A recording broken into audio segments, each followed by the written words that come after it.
Carlton Green's morning had started out just like any other, with a hollow ache in his chest and the faint hope that something, anything, might change his fortunes that day. He was trudging through his fields of drought-ravaged corn when something extraordinary happened, something that would later reshape everything he believed about generosity, hard work, and the quiet power of a simple act of deacon: kindness. He had no idea that this twist of fate was already in motion, that in a matter of months, a miracle in the form of gleaming metal would appear on his property, renewing not only his land, but his faith in the goodness of people. Before we carry on, let me know where you are watching from in the comments, and hit the subscribe button for something special tomorrow. Carlton had been up since dawn, wrestling with an aging irrigation system that groaned and sputtered under the relentless summer heat. The farm was large, spanning nearly 200 acres of mostly corn and a few scattered patches of soybeans, but the yield had been steadily diminishing for years. Drought conditions compounded the difficulty, and the rising cost of seed and fertilizer only added to his burdens. Bills were piling up in a disorganized stack on the small wooden table in his living room, each stamped with past due notices that made his stomach churn. He had inherited the farm from his father, a proud man who had kept the land prosperous through changing times, but now it felt like the entire weight of that legacy pressed on Carlton's back as the farmland slowly withered under a merciless sky. He walked between the corn rows, leaves crackling underfoot. The plants stood shorter and drier than they should have been at this stage in the season. Sweat glistened on his brow as he examined the drooping stalks. Anxious thoughts plagued him. How many weeks before the bank would issue another foreclosure notice?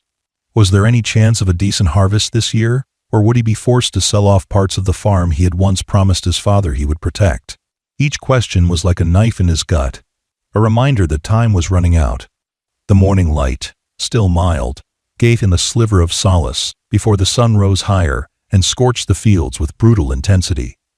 He tried to start his battered tractor, a relic from the 1970, but the engine protested loudly, coughing out black smoke. Determined not to let despair defeat him, he lifted the hood and fiddled with a tangle of hoses and cables, hoping he could coax a bit more life out of the old machine. His attempts were in vain. After several minutes, the tractor sputtered and died. He slammed his fist against the metal, frustration flaring in his chest. Nothing in his life, from the fields to the equipment, seemed to be working in his favor. Then he heard it, a faint, uneven hum of an engine coming from the main road. The property was isolated, and he rarely had unexpected visitors. He wiped sweat from his forehead and straightened, gazing toward the dirt path that cut through the edge of his land. Dust billowed behind a small sedan that inched forward, engine rattling as if it might give out at any moment. Curious and vaguely concerned, he moved closer, noticing how the car wobbled like someone was fighting to keep control. Finally, the vehicle shuddered to a halt at the side of his field, steam curling from beneath the hood. A tall man in business attire stepped out, looking thoroughly out of place in a crisp white shirt and black slacks, neither of which were suited for farmland in the middle of a scorching summer. The man fiddled with his phone, tapping at the screen with increasing frustration, likely finding no service in the remote countryside. Carlton approached, feeling a swirl of unease and curiosity. Strangers were rare out here, and he couldn't help but wonder if this was a bank official come to serve him foreclosure papers, or if the man was simply lost. "Excuse me," the stranger called out, shielding his eyes from the sun. "I hate to bother you, but my car started smoking, and I don't have a signal to call for help. Do you know if there's a mechanic nearby?" Carlton sized the man up, noticing that he seemed more overheated than threatening. He also looked exhausted, perhaps from a long drive, or from desperately trying to nurse the car along dusty roads. Without hesitating, Carlton wiped his greasy hands on his jeans and responded, "Mechanic is about 15 miles down the main road, but you won't reach him if your car's dead. There's no real service around here, unless you climb one of those hills." He paused, clearing his throat. "I can try to take a look, but if it's something serious, you might have to wait for a tow truck, and that might take a while." The stranger exhaled slowly, relief blending with disappointment. "Thank you. I appreciate any help you can offer. My name's Greg, by the way." Carlton nodded. "I'm Carlton. Let's pop the hood and see what we're dealing with. They moved to the front of the car, careful to avoid the plume of hot steam that hissed upward when Greg lifted the hood. The smell of bird coolant hit them, and Carlton grimaced. Could be a radiator leak or a busted hose. Hard to fix out here. We can let it cool down, add some water, see if that helps. I have a well over by the barn if you need to refill. Greg rubbed the back of his neck. Thank you, Carlton. I'm not the best with cars, so any guidance is more than I could hope for right now. Carlton wasn't entirely sure about the man's situation, but he knew exactly what it felt like to be desperate for help. He squinted at the sun climbing higher, feeling a trickle of sweat run down the back of his neck. After a moment's hesitation, he said, "If it won't start, you might need to wait till evening to call a tow truck. No sense standing out here in the heat. Why don't you come back to the farm? I can offer you some shade, water, maybe a bite to eat. Staying in this sun can't be good for you." Surprise flickered across Greg's face, followed by visible gratitude. "That's incredibly kind. Are you sure I'm not imposing?" Carlton waved off the concern. "Don't worry about it. I could use some company today anyway." Then, attempting a small grin, he added, "Just watch your step. The place isn't exactly in pristine shape." They walked back toward the farmhouse, crossing rows of dry corn that rustled in the breeze. Carlton noticed that Greg's shoes, polished and neat, were completely unsuited for the uneven ground. The man stumbled a few times, regaining balance with a wry half-smile. The dryness in the air intensified as they neared the center of the property, an unsettling sign of how far the drought had advanced. Carlton felt a pang of shame about the state of his fields, but there was nothing he could do except pray for rain. At the farmhouse, a modest wooden structure with peeling paint, Carlton led Greg into the kitchen. The interior was humble, bearing the wear of many years, but it was tidy enough. Carlton filled a glass with cool water from the tap, grateful that his well hadn't run dry yet, and handed it to Greg. The stranger drank eagerly, wiping his mouth on his sleeve when he was done. "Thank you," he said, his voice soft. "You have no idea how much this helps." Carlton nodded, rummaging through the pantry to see if he could throw together a simple lunch. He found a loaf of bread, some fresh tomatoes from the small garden he maintained behind the house, and a bit of cheese that was nearing its expiration date. While assembling the sandwiches, he felt curious about Greg's life, but chose not to pry. Instead, he made a bit of small talk. "So, you traveling on business, or just passing through?" Greg shifted in his seat. "A bit of both, you might say," he replied, shrugging lightly. "I'm from out of state, just driving through this region for a meeting with some folks who are interested in advanced agricultural solutions. Some technology demonstration. Truth be told, I'm not used to country roads." Carlton snorted a quiet laugh. "I can tell. Those shoes have city sidewalks written all over them. Well, you picked a heck of a day to break down, I'll say that. The forecast is calling for high temperatures, so at least you won't be standing outside in the rain." He placed the sandwiches on the table, gesturing for Greg to help himself. "Sorry it's nothing fancy, but it'll keep you going." Greg took a bite, nodding in approval. "I've had worse, believe me. This is perfectly fine. Actually, it's better than fine right now." There was a moment of silence as they both ate. Carlton studied the man more closely. Greg's clothes, though dusty from the roadside, were clearly expensive. His watch glinted on his wrist, looking equally costly. Yet there was a weariness in his posture, a tension around his eyes that hinted at stress beyond just car trouble. When Greg caught him looking, he merely gave a polite smile. After lunch, they agreed to see if they could at least get some water into the car's radiator. The day was scorching as they carried a bucket of water out to the broken-down vehicle. Heat rippled across the horizon, distorting the line of the fields. Carlton carefully poured water into the radiator, but it was clear the system had sustained damage. Greg tried starting the car, only to have it groan, cough, and die again. With a frustrated sigh, he turned the key off and stepped out. "Looks like I'm stuck," he said softly, gazing at the endless expanse of farmland as if it were a foreign planet. "You're welcome to stay the night in my barn if you can't get a tow truck until tomorrow," Carlton offered, though the invitation surprised even himself. He was usually cautious about strangers, but something about Greg's situation, and perhaps the bleakness of his own mood made him want to help. There's plenty of room, and at least it'll keep you from sleeping in your car. There's a payphone down in the town, about 8 miles east, but getting there might be an issue unless we get a ride. Greg looked grateful, if a bit hesitant. I don't want to be any trouble, he repeated, scanning Carlton's expression. But if you're sure, I might take you up on that offer. I don't think I can push this car all the way into town. Carlton nodded. You're not trouble. Everyone needs a hand now and then. A flicker of sadness passed over his face as he thought about his own struggles. Believe me, I get that.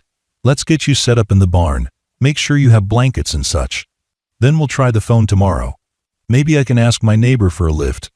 They made their way to the old barn, a place that had seen better days but still held sturdy beams and enough space for various tools, hay bales, and the battered remains of equipment. Carlton cleared a spot for Greg, laying out a couple of clean blankets on a soft patch of hay. It wasn't 5-star accommodation, but it was far more comfortable than sleeping in a car. Greg looked around, noticing the well-worn tractor parked near the far wall. Even in the dim light, it was evident that the machine was near the end of its life. The paint was chipped, and its tires had cracks in the rubber. Do you get much use out of that anymore? Greg asked, tilting his head toward the old tractor. Carlton gave a short laugh. Not if I can help it. It breaks down every time I take it out for more than a couple of hours. Lately, I've been doing most things by hand or hiring a neighbor's tractor when I absolutely need it. But I can't afford a new one, so I make do with what I have. He shrugged, trying not to dwell on the frustration that roiled in his gut every time he thought about that piece of junk. Greg ran his hand along one of the barn's dusty beams. Still, there's something about a place like this. It might be old, but it has a story, right?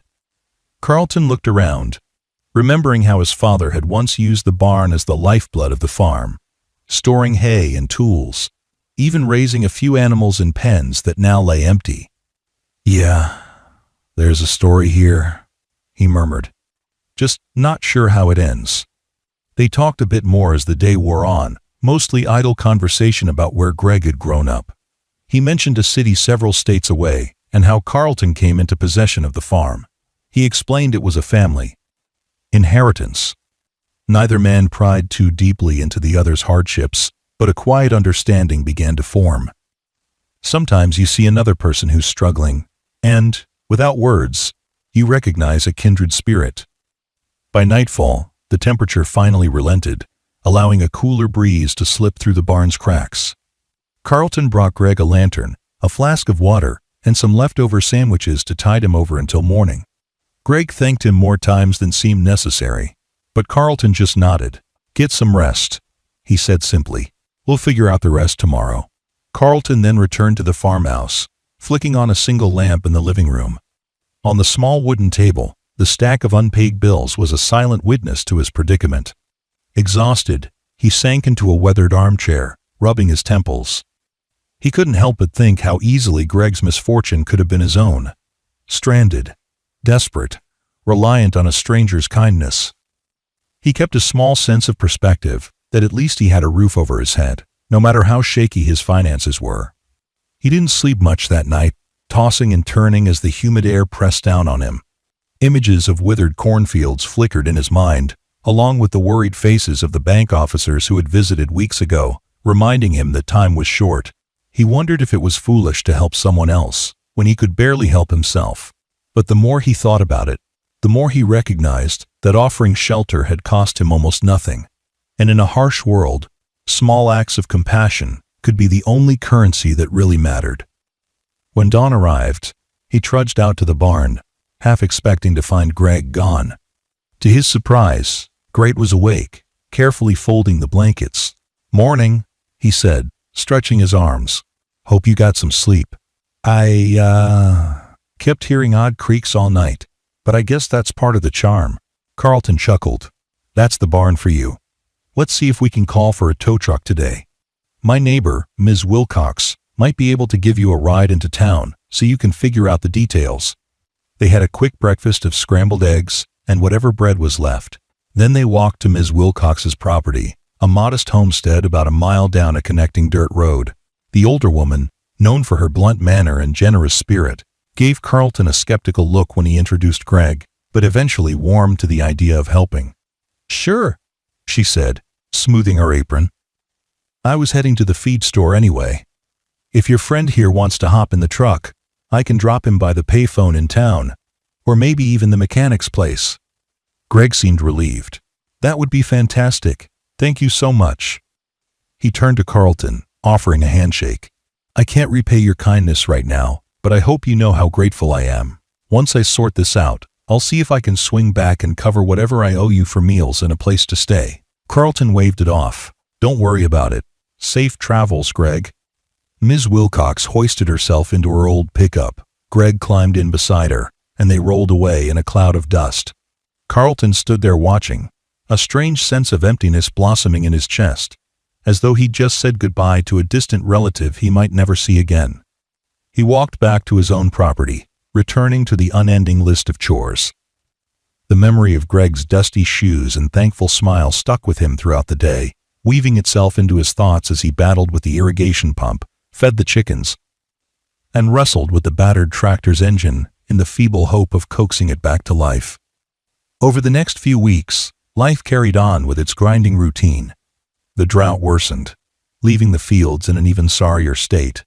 Carlton's concerns grew heavier as he struggled to keep the bank's demands at bay, often ignoring calls he knew would lead to confrontations about overdue payments. He tried to remind himself that he was doing everything within his power, but each day felt like another step toward an inevitable downfall. He barely had time to think about Greg, although sometimes he found himself wondering if the man had managed to fix the car, or if he had made it to his business meeting. He certainly never expected to see or hear from Greg again. Seasons changed slowly in that part of the countryside. Eventually, after many scorching days, the skies opened up with a welcome rainfall. It wasn't enough to fully revive the fields, but it offered temporary relief from the unrelenting dryness. Carlton found small hope in the patter of rain on the roof, but as the weeks passed, the old anxieties returned. The weather alone couldn't fix his financial troubles. The harvest was stunted, yields were low, and the amount he made at market barely covered his basic costs.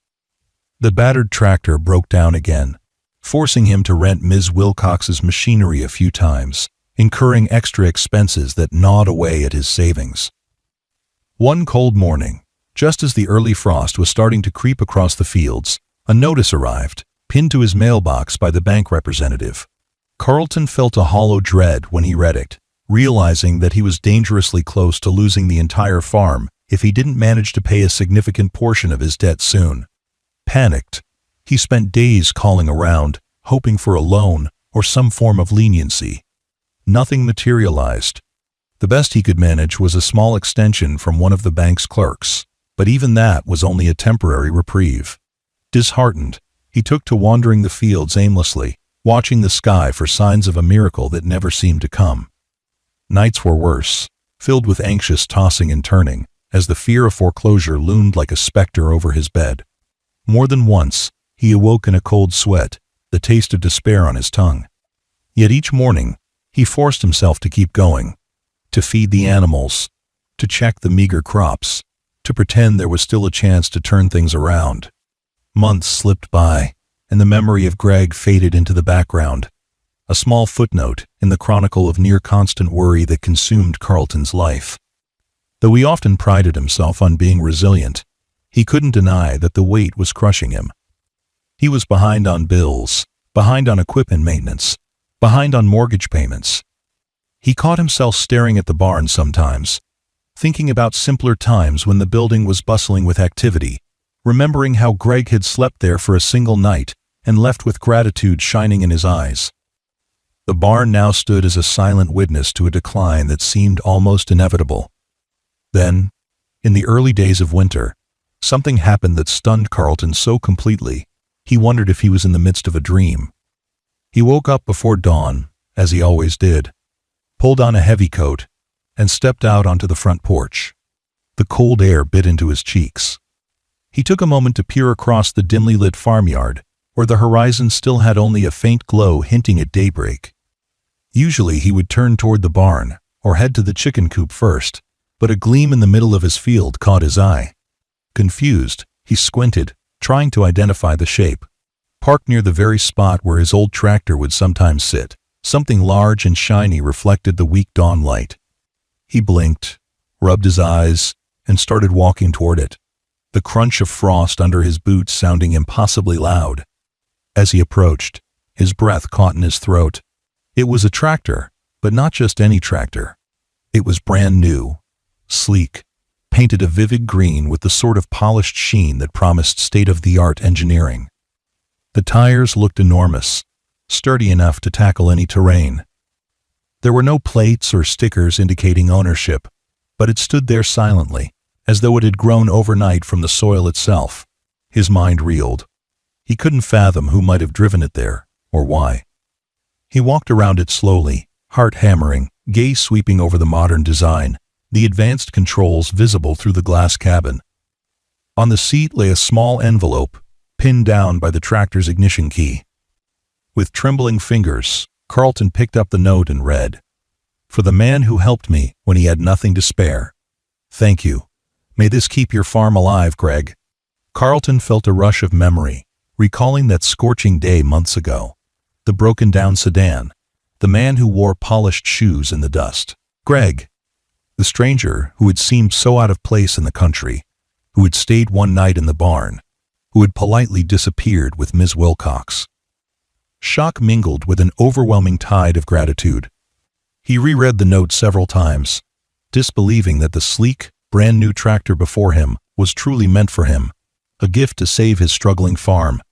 Stunned tears prickled at his eyes. How could this be real? He gently touched the tractor's metal body, half expecting it to vanish under his fingertips. The machine was solid, built by a renowned agricultural tech firm, if the small logo on the side was any indication. He looked around, searching for any sign of who might have delivered it. The frosty ground bore tire tracks that vanished into the distance, as if whoever dropped it off had quietly driven away in the night. No one was in sight, only the silent fields. Filled with an indescribable mixture of awe and hope, he climbed up into the seat, turning the key. The engine roared smoothly, powerful, yet refined. All at once, he felt like the weight of his hardships had lifted, at least for the moment. The thought that someone cared enough to do this for him threatened to unravel his stoic composure. He spent the next hour just marveling at the tractor, testing the controls in slow circles around the field. Everything worked flawlessly. The advanced dashboard displayed digital readings he had only read about in magazines, things like GPS-based steering, real-time traction analysis, and fluid-level monitors. It was exactly the upgrade he had so desperately needed, the sort of advanced equipment that could quadruple his efficiency and cut down operational costs. With a brand-new tractor, he would no longer have to rely on renting or borrowing from neighbors, nor would he waste time struggling with constant breakdowns. This might be the lifeline that turned everything around. As the sun rose higher, Ms. Wilcox noticed the gleaming machine from her own property and came over, curiosity burning in her eyes. When Carlton recounted the story of Greg, the broken-down car, and now this astonishing gift, her jaw practically dropped to the ground. Others in the small community soon got wind of the incredible event. Farmers from a few miles away stopped by, drawn to the rumors of a brand-new tractor appearing overnight. Many expressed a mixture of disbelief and admiration for whoever Greg was. Some teased Carlton, joking that he must have a wealthy guardian angel. Others simply congratulated him, well aware of how dire his situation had become. But, as the shock subsided, Carlton realized the tractor alone, while miraculous, was not an absolute fix for his financial predicament. He still owed the bank a painful sum. However, having reliable equipment now meant he could expedite fieldwork, expand his future planting, and potentially secure better harvests. That advantage was huge. If he planned carefully, it might be the saving grace for the farm. Determined to make the most of the gift, he set to work immediately, using the tractor to till and prepare what land remained workable before the true grip of winter set in. Each day, he carefully studied the machine's manual, learning every function and capability. Its advanced features included an integrated planting guidance system, ensuring seeds were spaced perfectly. The tractor's fuel efficiency, combined with reduced downtime, would save him money in the long run. He wrote a letter addressed to Greg at the only lead he had, the same address Greg had casually mentioned for a technology demonstration in the region, though it was vague. He had no idea if it would reach the man, but he poured his gratitude onto paper, explaining how life-changing the gift was. Whether Greg ever received it or not, writing it felt cathartic, reminding him just how far a small act of kindness could travel. Winter fully arrived, bringing biting winds and a scattering of snow. Under normal circumstances, this season was a difficult period for the farm, a time when meager funds often shrank even further and anxieties about the coming planting season loomed. But now, he had reason to plan, to strategize. He spent long evenings at the kitchen table, going over budgets, potential yield estimates, and the advanced methods he could implement with the new tractor. He even called a few local agricultural suppliers, renegotiating seed contracts by using the promise of higher productivity. Some, intrigued by his new equipment, offered him better terms, hoping to secure a piece of the success story that might be on the horizon. As the cold months inched by, word spread further about the mysterious gift. A local reporter came by to interview Carlton after hearing rumors of a miracle tractor left anonymously in the night. He was hesitant to attract too much attention, but saw some potential benefit in publicity if it could help him secure business or partnerships. The story ran in a small-town paper, mentioning that a random act of generosity had revived one farmer's hopes. Neighbors read it and shook their heads in astonishment. Yet no one seemed to know who Greg was or how to contact him directly. When the snow finally melted and the early hints of spring arrived, Carlton was ready. He used the tractor's advanced guidance system to plant corn more efficiently than ever before, carefully spacing seeds and ensuring fertilizer was applied at optimal intervals. The sense of excitement he felt was like a dormant seed inside him that had finally sprouted. Every morning, he woke up energized, eager to see how the newly planted rows were doing. He even found the confidence to negotiate with the bank again, presenting them with projections that showed, if the harvest went well, he could catch up on overdue payments. Although the bank representatives were cautious, they gave him a slightly extended timeline, seeing that he had taken a significant step toward modernizing his farm. It was during this time that he finally received a letter. The envelope was neatly addressed to him, no return address except a corporate name he recognized from an article about agricultural technology. Inside was a short note, penned in a neat hand. "Carlton, I received your letter. It's wonderful to hear that the tractor is already helping you. Sorry I dropped it off and vanished, but I had to catch a flight overseas. I'm proud of you for persevering, and I hope this equipment is the key to a better tomorrow. Keep up the good work, Greg." Carlton's eyes misted over as he reread Greg's words. So Greg had received his letter after all. The note was short but sincere, and it only deepened the sense of awe swirling inside Carlton. In the same envelope was a business card with Greg's name printed on it. Below his name was a title, Chief Executive Officer of an agricultural tech firm, one that specialized in advanced machinery and software for farming efficiency. Carlton's eyebrows shot up as he realized that the man he had once helped in his dusty barn was not just well off, but possibly quite influential in the global agricultural market. Shaking his head, Carlton marveled at the fact that Greg had said little about his background that fateful day, never revealing the scope of his resources or status. Buoyed by a renewed sense of possibility, Carlton approached the upcoming planting season with more optimism than he had felt in years.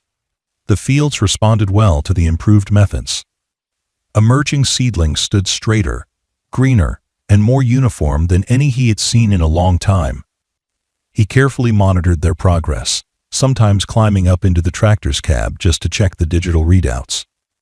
Whenever he felt overwhelmed, he remembered that gratitude was the bedrock of his new life. After all, Greg had trusted him with this machinery, giving him a fighting chance to save the farm. It was an act of faith in his character.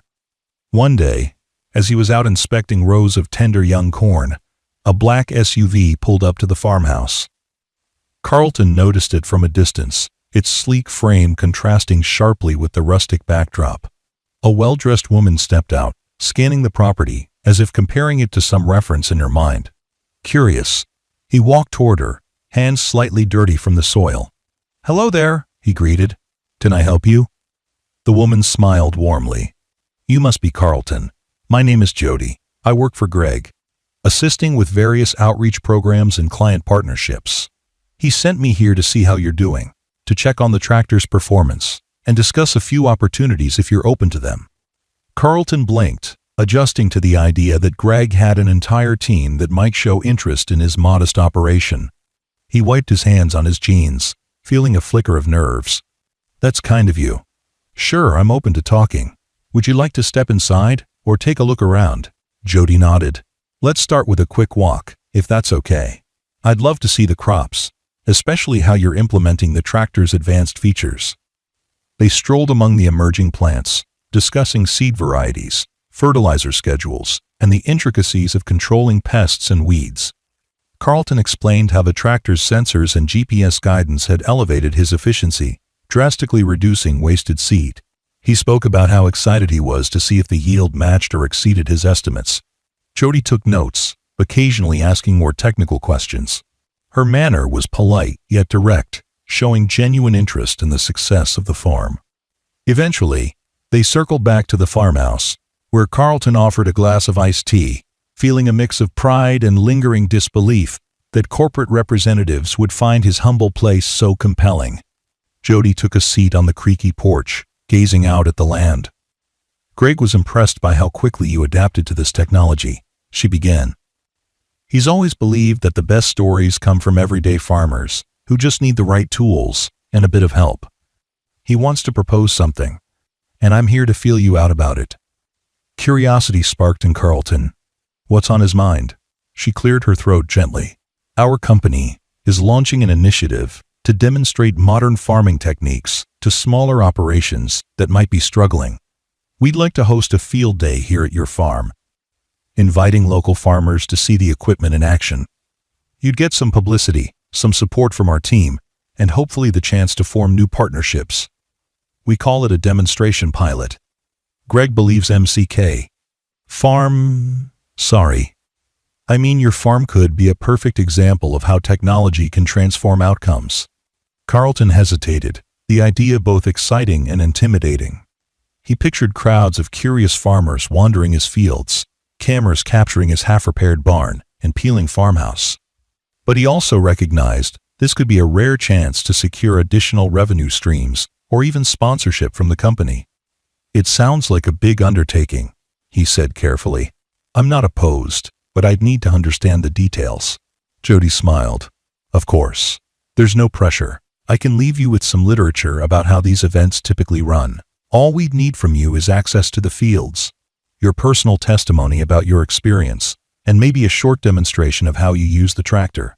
We bring staff, set up booths, and invite local media. Typically, we see a good turnout. Farmers ask questions, watch the equipment in action, and sometimes end up purchasing or leasing through our program." He sipped his iced tea, weighing the possibilities. "All right, I'll look it over. I appreciate the opportunity. I guess if it helps other folks as much as it's helped me, it can't be a bad thing." I'll tell Greg you're considering it," she replied, standing up. "In the meantime, keep up the good work. He's rooting for you from afar, and I'm sure he'll drop by himself if he's ever in town." With that, she departed, leaving Carlton with a folder of documents outlining the demonstration pilot. He leafed through them that evening, amazed at how thoroughly the program was structured, from marketing strategies to educational workshops. The thought of hosting such an event on his land felt surreal, but he couldn't deny the sense of pride it stirred. Only a year ago, he had been on the brink of losing everything. Now, he was fielding visits from a major agricultural tech firm, sharing lessons on how to use advanced equipment he could never have afforded on his own. Spring transitioned into the warmth of summer. The corn grew tall and strong, the leaves rustling with renewed life. Carlton's days were a whirlwind of activity as he managed every aspect of the farm, from irrigation to scouting for pests. The brand new tractor never faltered, humming along reliably whenever he fired it up. His optimism soared each time he surveyed the lush growth, envisioning a harvest large enough to settle his debts and keep the farm in the family. And in quieter moments, he still marveled at the generosity that had arrived one morning, inexplicably changing his world. Eventually, he agreed to host the demonstration pilot. Over the next month, Jody and a small team from the tech company helped him plan everything, from setting up demonstration plots to inviting local farmers and media. Carlton threw himself into preparations, even sprucing up the barn with a fresh coat of paint and repairing a few rotted boards. Ms. Wilcox stopped by often, curious about the developments. She teased him about becoming a local celebrity, a notion that made him blush. At last, the big day arrived. Rows of cars and trucks lined the edges of his fields as small groups of farmers, agronomists, and journalists wandered around, guided by the company's staff. Tents were set up to provide shade, each containing displays of different technological solutions for small farms. Carlton led scheduled tours, proudly showing how he used the tractor's advanced mapping features to optimize planting density. Attendees marveled at the digital interface, snapping photos and asking technical questions. Some expressed skepticism, but many seemed genuinely inspired by how quickly the farm had rebounded. He noticed Jody talking to a cluster of reporters, gesturing toward him and the brand-new tractor, likely retelling the story of how it was delivered in the dead of night. One reporter approached, microphone in hand. "Mr. Green, how do you feel about having your farm serve as an example to others who might be struggling?" the reporter asked. Carlton wiped the sweat from his forehead, taking a moment to collect his thoughts. "It's an honor, really," he said. "I was on the edge of losing everything. And to see how this technology changed my circumstances is a blessing. I want other farmers to understand that there are new methods and tools out there, and if they keep an open mind, they can pull through hard times." The reporter smiled, clearly pleased with his answer. "And any idea who Greg is? The man who gifted you this tractor? There's a lot of talk around here about him." Carlton shrugged. "He's my friend, I guess you could say. At least, I consider him one after what he did for me. He's the CEO of this tech company, but more than that, he's someone who believes farmers deserve better support.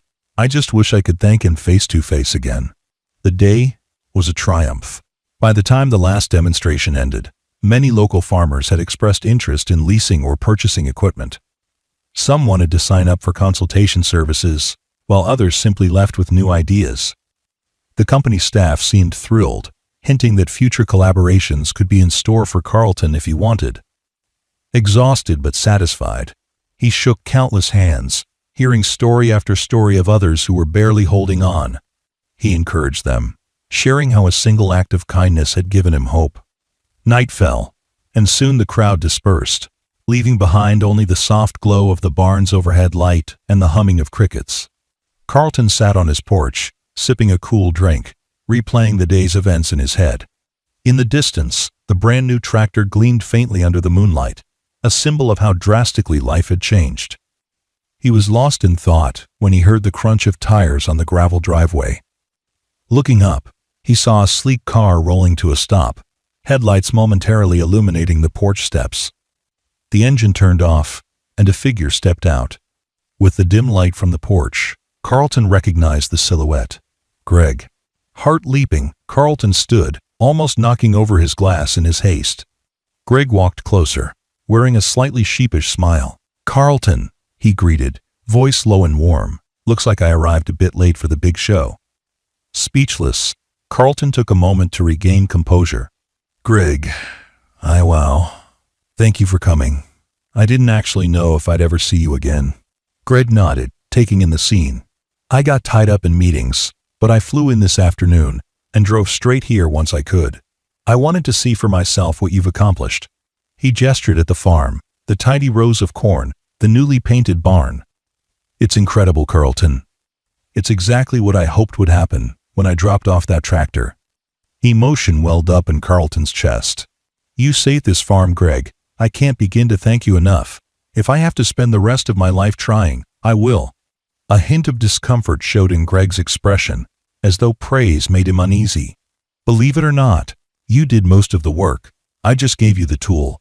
And I did it because you were there for me when my car broke down. You showed me kindness when you had every reason to focus on your own troubles. That's not something I come across every day. Carlton remembered the sweaty, desperate day Greg had appeared. He recalled offering water, a meal, a place to rest in the barn. It had felt so natural, even amid his own crisis. He exhaled a shaky breath. Well, you turned that small act into a massive opportunity for me. You have no idea how grateful I am. Greg looked around, noting the scattered footprints where demonstration attendees had walked. I see you hosted the pilot. Jody told me it was a success. That means more farmers might get the help they need. That's our mission. But we can't do it without guys like you who've lived the struggle. They moved onto the porch. Carlton offered Greg the chair beside him, and for a moment, the two men sat in companionable silence, listening to the crickets and feeling the night air's coolness. Eventually, Greg cleared his throat. So, where do you go from here? You had a good planting season, from the looks of it. Carlton nodded. If the harvest meets expectations, I can clear a huge chunk of my debt. Might even be able to invest in additional improvements, maybe upgrade the irrigation system. After that, who knows? Maybe expand the orchard. Hire 1 or 2 more people, so I'm not working around the clock. Greg smiled softly. It's good to hear, and if you want to continue working with us, we're open to exploring more advanced solutions. You've shown an aptitude for the technology that many farmers struggle with. We could incorporate your feedback into our designs. Maybe do more demonstrations next season. It's entirely up to you. Carlton leaned back, letting the possibilities swirl in his mind. Only months ago, he would have scoffed at the idea of collaborating with a major corporation. Now, it felt like a path to ensure stability, not just for himself but for the whole community. The heaviness that once crushed him was gone, replaced by cautious optimism. I'm definitely interested, he said at last. I can't believe how life can change so drastically just because someone took a leap of faith on me. Greg's gaze wandered to the moonlit fields. I was taught that if you're in a position to help, you do it. And I was in a position where I could, thanks to some good fortune in my own life. I was lucky you welcomed me in when I was just a stranger on the side of the road. They spent the next hour swapping personal stories. Greg explained a bit about his upbringing, how he had come from humble beginnings and found success in the tech world through perseverance and a few breaks of his own. He recounted the day of the breakdown, admitting that he was on his way to finalize a significant deal and, in the midst of it, felt thoroughly humbled by needing help in such a remote place. Carlton listened, surprised at how the wealthy CEO had once been an ordinary kid, tinkering with farm equipment in his family's small garage. That hidden layer of shared experience made their bond feel more genuine. Eventually, fatigue settled in. Greg stood, smoothing the wrinkles from his suit. I better head to the nearest hotel and get some rest. I'm flying out again tomorrow. Meetings never stop. He extended his hand to Carlton. Thank you for the warm welcome. And thank you for letting my team host today's event. Carlton gripped Greg's hand tightly, gratitude radiating from his expression. No thank you. This farm has a future because of you. Don't be a stranger, all right? Greg nodded. I'll try not to be. With that, he walked off into the darkness, the headlights of his car illuminating the gravel as he drove away. Carlton remained on the porch, heart full, mind brimming with possibilities. The next morning, he woke to a renewed sense of determination. He was no longer just trying to keep his head above water. He wanted to thrive and help others do the same. The day's chores felt lighter. Checking on the corn, calibrating the tractor, and going over finances now carried a sense of purpose he had rarely felt before. He began drafting a plan to improve the farm's irrigation, gathering quotes and designs for a more efficient system. He also set aside time to mentor a younger neighbor who was starting his own small plot. Demonstrations from the previous day had sparked a wave of interest in the region, and farmers kept calling, eager to learn how to implement the technology. Throughout the summer, the fields thrived. Occasional rainstorms provided enough moisture, and the tractor's precise planting had maximized every acre's yield potential. When harvest time arrived, Carlton got to work using the tractor's specialized attachments. He found himself moving through rows at a brisk, steady pace, collecting an astonishing volume of corn. His hands shook at times, from sheer excitement, from the possibility that all these bushels would translate into the income he needed to finally wipe the slate clean with the bank. When the final numbers came in, he was elated. The yield had shattered his previous records, thanks in no small part to Greg's gift. He sold most of the harvest at a favorable market price, then watched with relief as the funds in his account rose enough to not only pay the critical debts, but also set some aside for improvements. On a sunny afternoon, he walked into the local branch of the bank with a check that covered a large chunk of what he owed. The banker's eyes widened in surprise, and as they processed the payment, Carlton felt an immense weight lift from his shoulders. He wasn't entirely debt-free, but for the first time in years, he was on stable ground with a clear path forward. That autumn, he began the installation of a modern irrigation network, partial drip lines that conserved water while delivering it directly to the plant roots. He also tested new seed varieties that Greg's company recommended, picking those best suited for the region's climate. Ms. Wilcox regularly dropped by, beaming at how the once struggling farm had transformed into a hub of innovation. Even the battered old barn, once a symbol of decline, now housed a refurbished workshop where Carlton tinkered with new farming devices.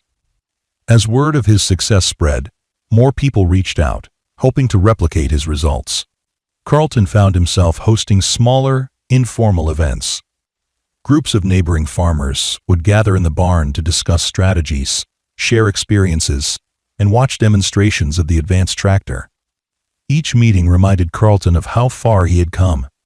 No longer was he the isolated farmer drowning in despair. He was a leader, an example of what perseverance, bolstered by timely aid, could achieve. When winter arrived again, snow blanketed the fields, but Carlton's heart was far from cold. He arranged for a holiday gathering, inviting Ms. Wilcox, a few of his employees, and some neighbors who had become like family during his hardships. They feasted on roasted vegetables from the garden, swapped stories around a cozy fire, and marveled at the sense of community that had formed. There was laughter, there was hope, and above all, there was gratitude.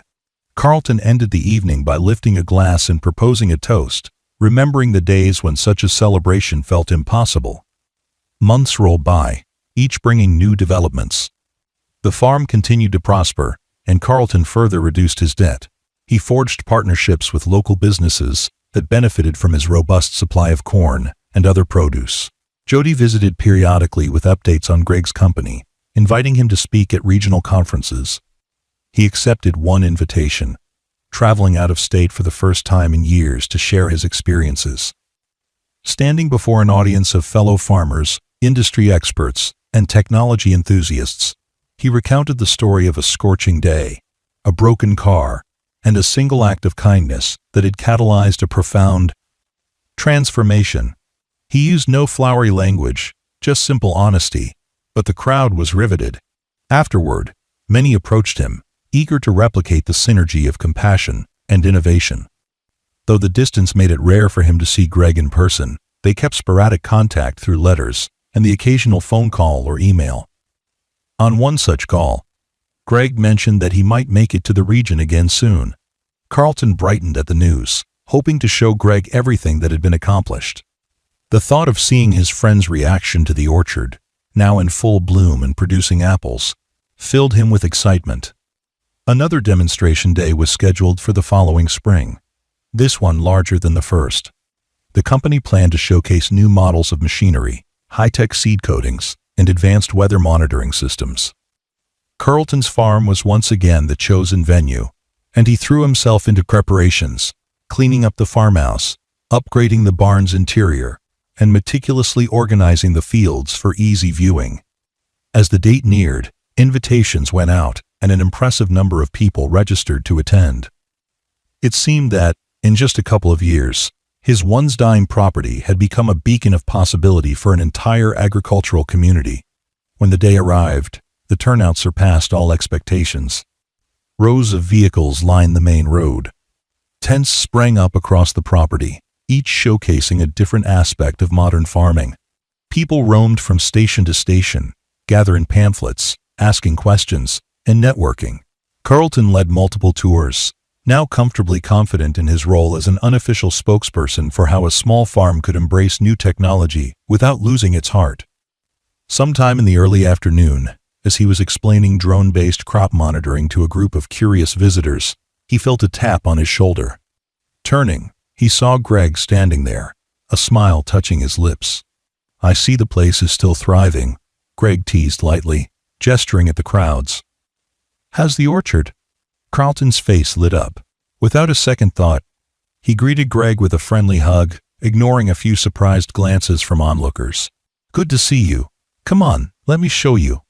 He led Greg along a path behind the barn, where rows of apple trees stood, branches heavy with fruit in various stages of ripening. The orchard had been revived through careful maintenance, and some of the same technology that had boosted the crops.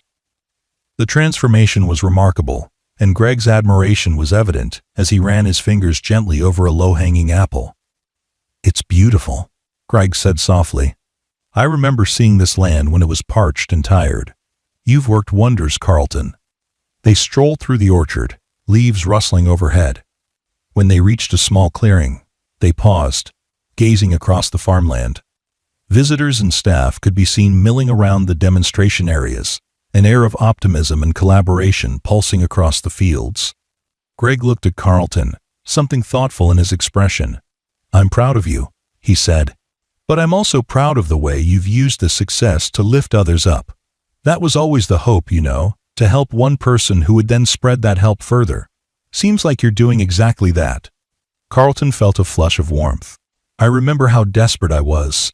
It's not something I ever want others to feel if it can be prevented. You gave me the tractor, but you also gave me a chance to believe in possibility again, and that's what I want to share with them." They returned to the crowds, where Greg fielded questions from some of the media present. Rather than dwell on his own role in the story, he diverted attention back to Carlton's dedication.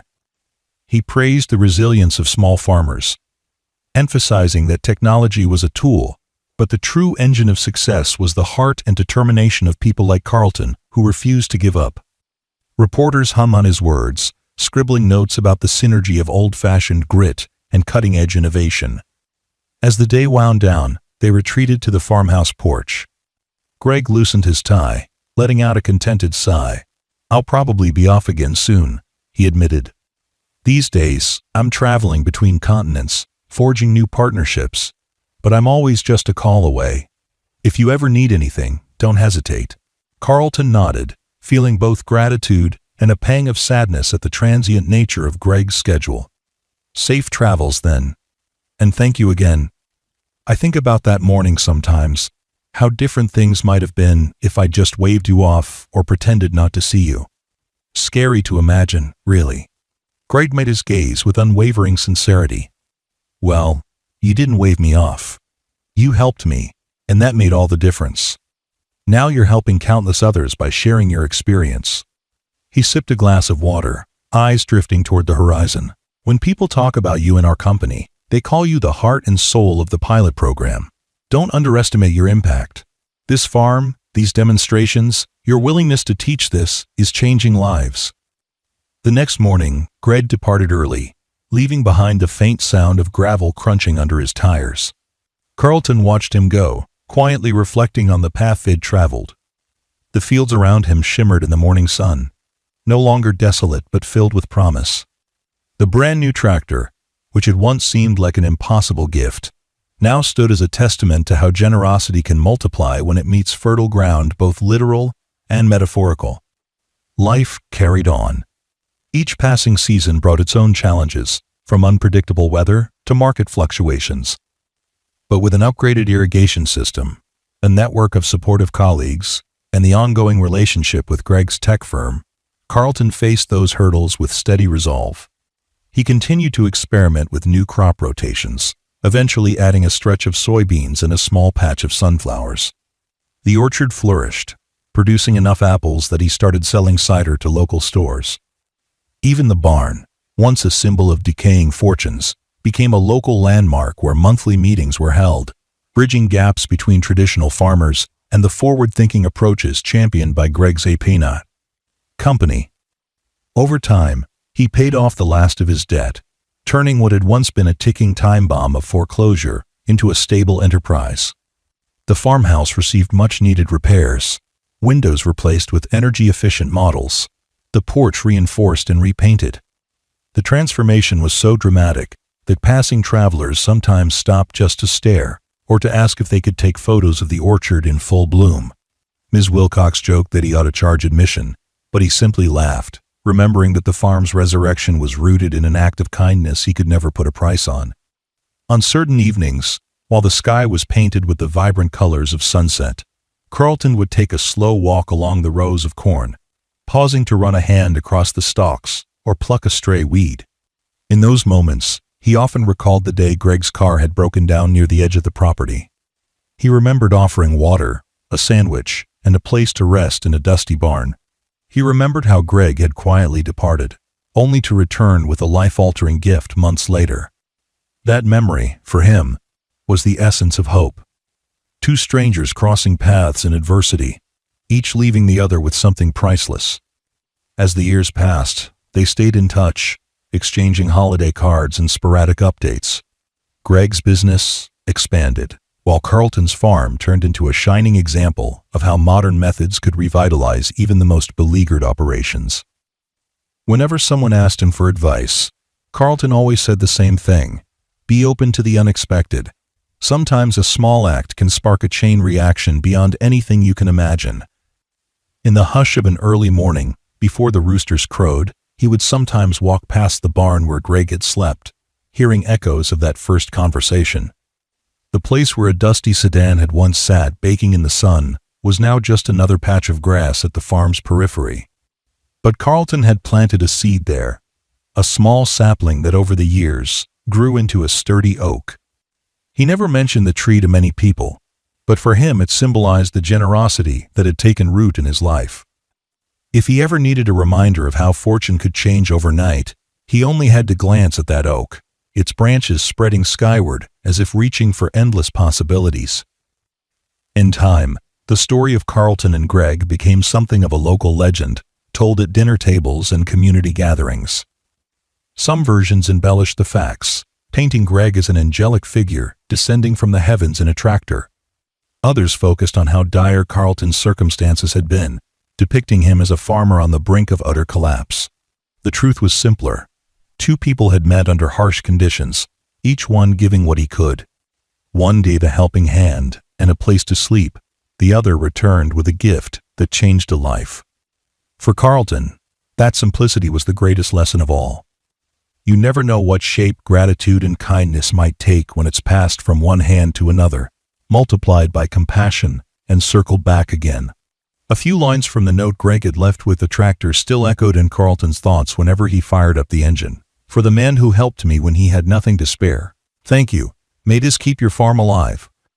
Those words encapsulated everything that had unfolded since, from the first time he heard the tractor roar to life, to the day he saw the orchard bursting with ripe fruit, to the crisp mornings when he prepared for Baxen. Community workshops. They were more than a message. They were a mission statement that guided him toward being a steward of generosity himself. And so the land, which once threatened to slip away into the hands of banks and creditors, remained in Carlton's care. Each season, he nurtured it with renewed vigor, investing in better seeds, forging partnerships, and embracing progress without abandoning tradition.